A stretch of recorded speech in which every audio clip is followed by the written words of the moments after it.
Hello दोस्तों, कैसे हो आप सब। किसी ने सही कहा है यार, अगर पैसा आसानी से कमाया जा सकता तो आज हर कोई अमीर होता। और नए हफ्ते की शुरुआत में जो हालात बने हुए हैं वो कहीं ना कहीं लगता है कि यार ये पैसा कमाना इतना आसान नहीं है। क्या एक ग्लोबल मार्केट हो, बिटकॉइन क्रिप्टो करेंसी हो, क्योंकि कभी अगर प्रॉब्लम आ जाती है नंबर्स को लेके, कोई डाटा ऐसा निकल आता है जिसकी वजह से मार्केट की बैंड बज जाती है।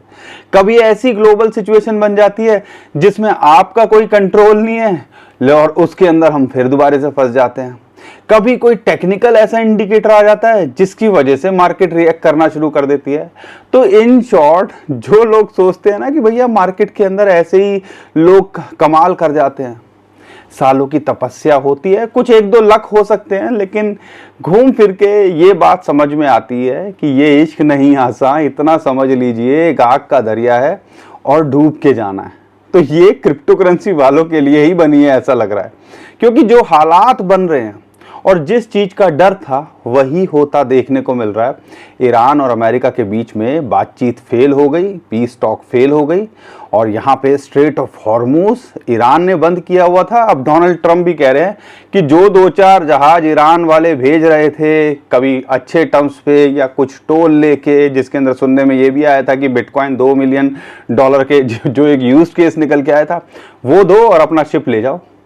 अब यहाँ पर डोनाल्ड ट्रंप का भी ये कहना है कि हम भी ब्लॉक करेंगे, यानी कि दो चार जो शिप आ रहे हैं उसको भी नहीं आने देंगे। और इसकी वजह से जैसे ही नया हफ्ता शुरू हुआ है, क्रूड ऑयल का प्राइस सीधा $91 से $105 पहुंच चुका है। $105 पहुंचने के बाद ग्लोबल मार्केट की तो हालत खराब होनी थी इस न्यूज़ का, नेगेटिव न्यूज़ आने के बाद में। और एशियन मार्केट हो वो अभी हालत उनकी ख़राब है। और अगर अमेरिका के फ्यूचर, यूरोपियन फ्यूचर्स देखते हो, वो भी नेगेटिव में दिखा रहे हैं। गोल्ड सिल्वर की भी हालत ख़राब होते देखने को मिल रही है, गिर रहे हैं, और वही बिटकॉइन और क्रिप्टो करेंसी के जो है साथ में भी है। तो इसमें आप और मैं कुछ नहीं कर सकते। कुछ लोगों की जिद, कुछ लोगों की जो कह दीजिए हटीपन की वजह से जो हालात सुधर सकते थे वो इस टाइम पे ऐसे लग रहे हैं कि आने वाले टाइम के अंदर नहीं सुधरेंगे। और ये बोला जा रहा है कि दोबारे से ईरान के ऊपर अमेरिका, इजराइल मिलके कुछ कर सकते हैं। और अगर ऐसा होगा तो समझ लीजिए ऑयल के क्राइसिस तो होंगे, एनर्जी के क्राइसिस तो होंगे, और कुछ बड़ा कांड कर दिया तो ग्लोबल मार्केट की क्या हालत होगी। ये पीस टॉक जो होनी थी उस पर बहुत कुछ डिपेंडेंट था।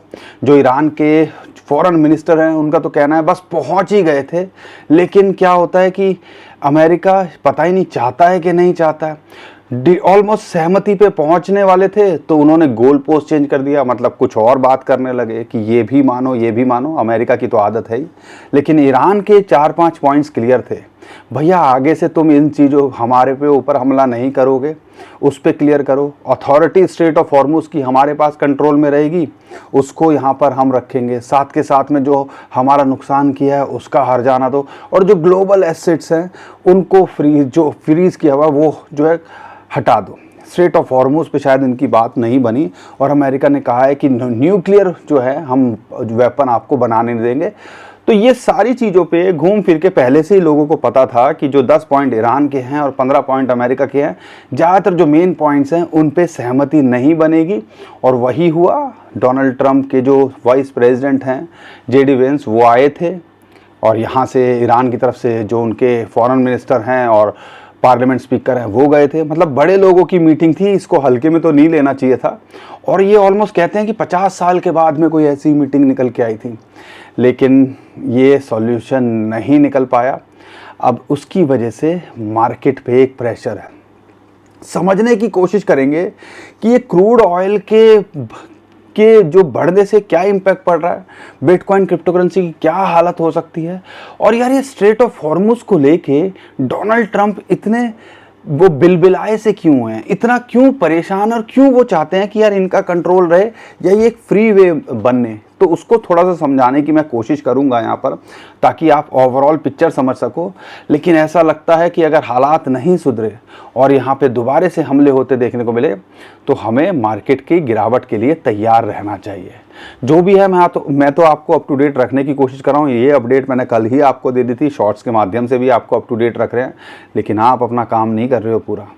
हालात बुरे हैं, लेकिन आपका भाई यहाँ कोशिश कर रहा है। तो हमें जो है, हमारे चैनल को सब्सक्राइब कीजिए, वीडियो को लाइक और शेयर कर दो, सपोर्ट दिखाया करो यार। हमें भी लगे कि यार हमारे भाई बंधु दुख सुख में हमारे साथ रहते हैं। सुख में तो हर कोई रह लेता है, दुख में तो भैया ऐसे हालात में अगर वीडियो बन रही है, आप देख रहे हो, तो साथ बना के रखेंगे। और कुछ कॉइन्स हम लगातार उस पर वर्किंग कर रहे हैं, 2 वीडियो से पूछ भी रहे थे। अगर आपके कुछ कॉइन्स हैं जो आप चाहते हो हम आने वाले टाइम के अंदर या कुछ चीज़ों को कवर करें, डिटेल में बताओ। आने वाले टाइम के अंदर सोच रहे हैं कि अगले 2-3 दिन के अंदर हम उसके ऊपर जो आपके कमेंट्स हैं डेडिकेटेड एक वीडियो बनाएंगे। तो ये भी हमारी तैयारी है। पीछे का फीडबैक भी रहा है, कुछ कॉइन्स आपने शेयर करे हैं जो बहुत सारे हैं, तो उनमें से जो ओवरऑल कॉमन क्वेश्चंस हैं उसके बारे में मैं जवाब देने की कोशिश करूँगा, और कोशिश करूँगा एक आधा लाइव भी करने की। तो बने हुए हैं, सपोर्ट दिखाया करो, वीडियो को लाइक और शेयर कर दिया करो। अब समझने की कोशिश कर रही है कि जो पीस स्टॉक थी वो फेल हो गई, और इसकी वजह से क्रूड ऑयल का प्राइस यहाँ भागता देखने को मिल रहा है, क्योंकि 20% सप्लाई होती है। और जो 2-4 टैंकर आ रहे थे, अब अमेरिका कह रहा है मैं उसको भी नहीं आने दूंगा, ताकि जो ईरान पे प्रेशर बने, और जो सारी दुनिया जो मजल एरिया $2 मिलियन दे देंगे, या जिनके साथ में ईरान की अच्छी खासी बातचीत है, वो भी अपने जो है शिप्स निकाल रहे थे। तो भैया वो भी चाइना को धमकी दे रहे हैं कि अगर तुमने यहाँ पर ईरान को हथियार दिए तो 50% टैरिफ लगा देंगे, गाड़ियों पे 100% टैरिफ लगा देंगे। तो ये सारी बातें चल रही है, यानी कि प्रेशर बनाया जा रहा है ईरान को कोई हथियार भी ना दे, स्ट्रेट ऑफ हॉर्मुज खोल दे, और यहाँ पर जो प्रेशर ऑयल का है वो रिलीज़ होता देखने को मिले। हालांकि वो टॉक के बाद में जो फेल हुई है, उसके बाद में आज की डेट में जैसे ही मार्केट एशियन खुली या मार्केट्स खुली, क्रूड का प्राइस $105 के पार चला गया, अगर आप देखते हो क्रूड ऑयल। अब यहाँ समझने की कोशिश कर रही है, ताकि आप समझ सको कि क्यों अमेरिका के लिए ये जो पॉइंट है ये इतना इम्पोर्टेंस क्यों रखता है। आपको पता होगा 1979 के आसपास की चीज़ जो है बात होगी है, और या आपने सुना होगा, ये आजकल बड़ी टर्म चल रही है, डॉलर पेट्रो डॉलर की बात चल रहा है।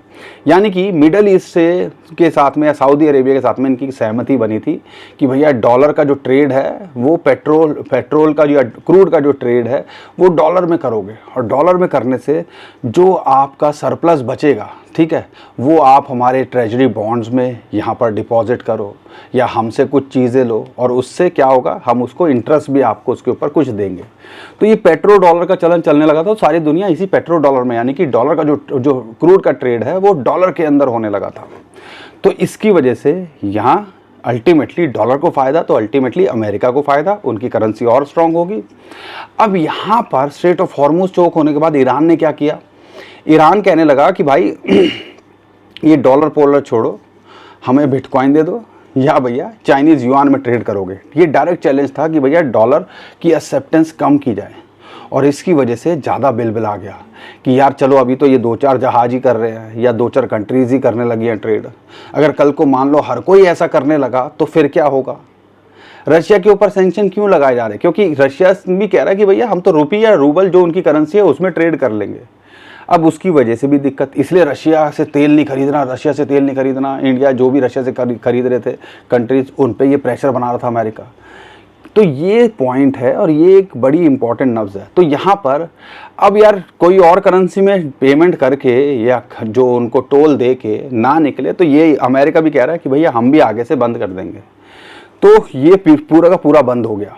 अब बंद होगा तो क्रूड की सप्लाई और क्राइसिस में आएगी, यानी कि आने वाले टाइम के अंदर क्रूड ऑयल के ऊपर और प्रेशर पड़ेगा, और उसके प्राइस का आपको और बढ़ता देखने को मिलेगा। ये सारी कहानी इन शॉर्ट मैंने समझाने की कोशिश करी है।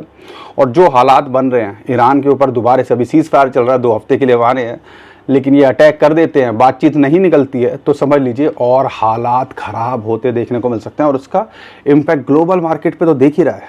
यूएसए के फ्यूचर्स डाउन है, एशियन मार्केट यहाँ डाउन है, गोल्ड सिल्वर की हालत यहाँ ख़राब होते देखने को मिल रही है, और बिटकॉइन और क्रिप्टो करेंसी का तो आपको पता ही है, छुई मुई का पौधा है हमारी इंडस्ट्री। तो कोई छींक भी देता है तो इसके फटनी शुरू हो जाती है, सिलना बड़ा मुश्किल हो जाता है इन चीज़ों को। ये बिटकॉइन के साथ में है, लेकिन बिटकॉइन की हालत इतनी ख़राब हो चुकी है, अब इससे नीचे क्या गिर जाएगा, तो हम ज़्यादा परेशान नहीं हैं। लॉन्ग टर्म में देख रहे हो तो बिल्कुल परेशान नहीं होना चाहिए। बिटकॉइन जिस हिसाब से यहाँ मेंटेन किया है, अब समझने की कोशिश करनी है बिटकॉइन को कहाँ सपोर्ट है। बिटकॉइन की अगर मैं बात करता हूँ तो ऑलमोस्ट 70,000 डॉलर जो है एक अच्छी सपोर्ट निकल के आ रही है। यहाँ कह लीजिए एक जो है टेक्निकल सपोर्ट है 21 और 50 डे मूविंग एवरेज की। जब तक इसके नीचे नहीं आता है तो हमें कोई टेंशन नहीं लेनी है। अगर इसके नीचे आता है तो भैया टेंशन वाली बात है। फिर ये 63-65,000 डॉलर जहाँ पे ये फील्डिंग बड़े बड़े लोग इंस्टीट्यूशंस जमा के बैठे हुए हैं। यूएसए की मार्केट पे प्रेशर बढ़ेगा तो कहीं ना कहीं ETF वालों के भी ऊपर प्रेशर पड़ेगा और वो बिटकॉइन सेल करते देखने को मिल सकते हैं, और इसका प्रेशर आने वाले 1-2 दिनों के अंदर देखने को मिल सकता है। इसीलिए 73,000 डॉलर से दोबारा से बिटकॉइन 70,000 डॉलर के आसपास आ गया। तो ये लेवल को देखना है, ये 2 लेवल, और बुरे हालात के अंदर भैया दुनिया इधर से उधर हो जाए और 60,000 डॉलर के आसपास आ जाए, जहां हम सब फील्डिंग लगा के बैठे हैं 55-60 हज़ार, जहाँ पे 50 month moving average, 200 week moving average की सपोर्ट निकल के आती है, भैया वो एक अपॉर्चुनिटी दिखती है जब तक ये हालात सॉल्व नहीं होते हैं। तो ये लेवल्स हैं जिनको देखना है, और जैसे ही हालात सुधरेंगे या कुछ न्यूज़ आएगी तो देखा ना आपने, मार्केट भागते देखने को मिली ना, तो हालात सुधर जाते हैं तो आप कह लीजिए पीस डील बन जाती है या ये आगे ये प्रॉब्लम सॉल्व होगी तो ये प्राइस रॉकेट भी होता देखने को मिलेगा। इमीडिएट रेजिस्टेंस इसको 75-76,000 डॉलर से अगर उसके पार जाता है तो हमें लगता है यार इस साल के में ये 80-85 हज़ार डॉलर के ऊपर तो जाना ही चाहिए। जो एक्चुअल में हम हिस्ट्री को कंपेयर करते हैं या जो बॉटम को देखते हैं तो कहीं ना कहीं अगर बॉटम नीचे आ भी जाए, लेकिन ये वहाँ तक रिवर्सल करने का पोटेंशियल रखता है, क्योंकि माइनर्स की मैं लगातार आपको बोल रहा हूँ एवरेज कॉस्ट उसी के आसपास आती है, तो वो पूरा का पूरा पोटेंशियल रखता है। बाकी जो भी अपडेट आ रही है यार हम करने की कोशिश कर ही रहे हैं। हालात बुरे हैं, अपॉर्चुनिटी मिले, मौका मिले तो उन पे देखना है, परेशान नहीं होना है। और मुझे लगता है कि अपॉर्चुनिटीज़ भरी पड़ी हैं, बस आपको अब थोड़ा सा नज़रिया चेंज करने की ज़रूरत है और ये देखने की ज़रूरत है कि हम शॉर्ट टर्म में देख रहे हैं, लॉन्ग टर्म में देख रहे हैं। लॉन्ग टर्म में बिटकॉइन और बड़े कॉइन्स, खासकर इथेरियम की बात करते हैं या कुछ और कॉइन्स की बात करता हूँ, वो निराश नहीं करने चाहिए। लेकिन शॉर्ट टर्म में अगर आप देख रहे हो तो यार इसमें आप और हम कुछ कर नहीं सकते हैं। सेम ही चीज़ इथेरियम के साथ में 2000 डॉलर के आसपास सपोर्ट है, अगर वहाँ से गिरता है तो 1800 डॉलर और यहाँ से बाउंस बैक करता है तो एक बड़ी रेजिस्टेंस इसको 2400 से 2500 डॉलर के आसपास मिलती है। तो ये है। बाकी सोलाना के साथ में भी या दूसरे कॉइन्स हैं अच्छे टॉप कैटेगरी, RW के नैरेटिव में देख रहे हो तो टॉप कॉइन्स पकड़ लो, AI के नैरेटिव में देख रहे हो टॉप कॉइन्स पकड़ लेना। जब पकड़ना, जब आपको लगे अभी दोबारा से कोई कांड हो जाता है तो मार्केट डिप करेगी तो बट हड़बड़ी में नहीं रहना। जब सिचुएशन अनसर्टेनिटी की हो तो यहाँ पर हमने भी शांति से बैठने की कोशिश करनी है। सेम चीज़ सिचुएशन गोल्ड और सिल्वर के साथ में भी है। गोल्ड के अंदर अगर आप कुछ करने की सोच रहे हो तो बेटर है कि यहाँ पर अभी 4600 डॉलर्स के आसपास एक सपोर्ट है, अगर इसको नहीं मेंटेन कर पाता है, कुछ बड़ा कांड हो जाता है तो ये नीचे आ सकता है, तो वहाँ एक अपॉर्चुनिटी बन सकती है। अगर यहाँ से बाउंस बैक करता है तो 5000 डॉलर उसके लिए एक रेजिस्टेंस निकल के आता है। सेम ही चीज़ जो है सिल्वर के साथ में 75-76 डॉलर जो है इसके लिए एक रेजिस्टेंस है। अगर यहाँ से नहीं, यहाँ बार बार आ रहा है लेकिन अभी रिजेक्ट होता देखने को मिल रहा है, अगर यहाँ से गिरता है तो आप कह लीजिए एक इंपॉर्टेंट सपोर्ट 65 से 63 डॉलर्स और फिर 57-55 डॉलर के आसपास मिलती है। बाकी जो भी अपडेट है मैं आपको करने की कोशिश कर रहा हूँ। हम हालात पे नज़र बना के रखे हुए हैं। शॉर्ट टर्म में हाँ दिल की धड़कनें सबकी बजी हुई हैं, बढ़ी हुई हैं, पोर्टफोलियो की बजी हुई है, ठीक है। लेकिन मुझे ये पता है जब हालात सुधरेंगे और जब अच्छी न्यूज़ आएगी तो ये मार्केट ऐसे भागेगी कि शायद हम पकड़ भी ना पाएँ। तो ये जो महीने हैं ये हमें बहुत सोचने का टाइम दे रहे हैं और कुछ करने के लिए यहाँ पर हमारे पास टाइम है। थोड़ा सोचो और फोकस करो और रीस्ट्रक्चरिंग पे फोकस करो, जो हम लगातार बोल रहे हैं। बाकी दोस्तों हम कोई फाइनेंशियल एडवाइज़र नहीं है, हम कोशिश कर रहे हैं अपना एक्सपीरियंस शेयर करने की। डिसाइड आपको करना है लॉन्ग टर्म का क्या है, शॉर्ट टर्म का क्या है। थोड़ा सा फ़र्क बहुत लोगों को ये समझ नहीं आता है और जब तक ये समझोगे नहीं तो यहाँ पे मार्केट के अंदर हमेशा परेशान ही रहोगे। बाकी जो भी अपडेट आती रहेगी मैं आपको करने की कोशिश करूंगा। उम्मीद करता हूँ आपको हमारा कंटेंट अच्छा लगा होगा। वीडियो पसंद आई है तो वीडियो को लाइक करिए, चैनल को सब्सक्राइब कीजिए, ट्विटर टेलीग्राम को हमारे फॉलो कर लीजिए, नीचे डिस्क्रिप्शन में उसका भी लिंक दे दिया है। अभी के लिए विदा लेता हूँ। खुश रहिए, मुस्कुराते रहिए, कमाते रहिए। आपका दोस्त पंकज। थैंक यू, नमस्कार, धन्यवाद।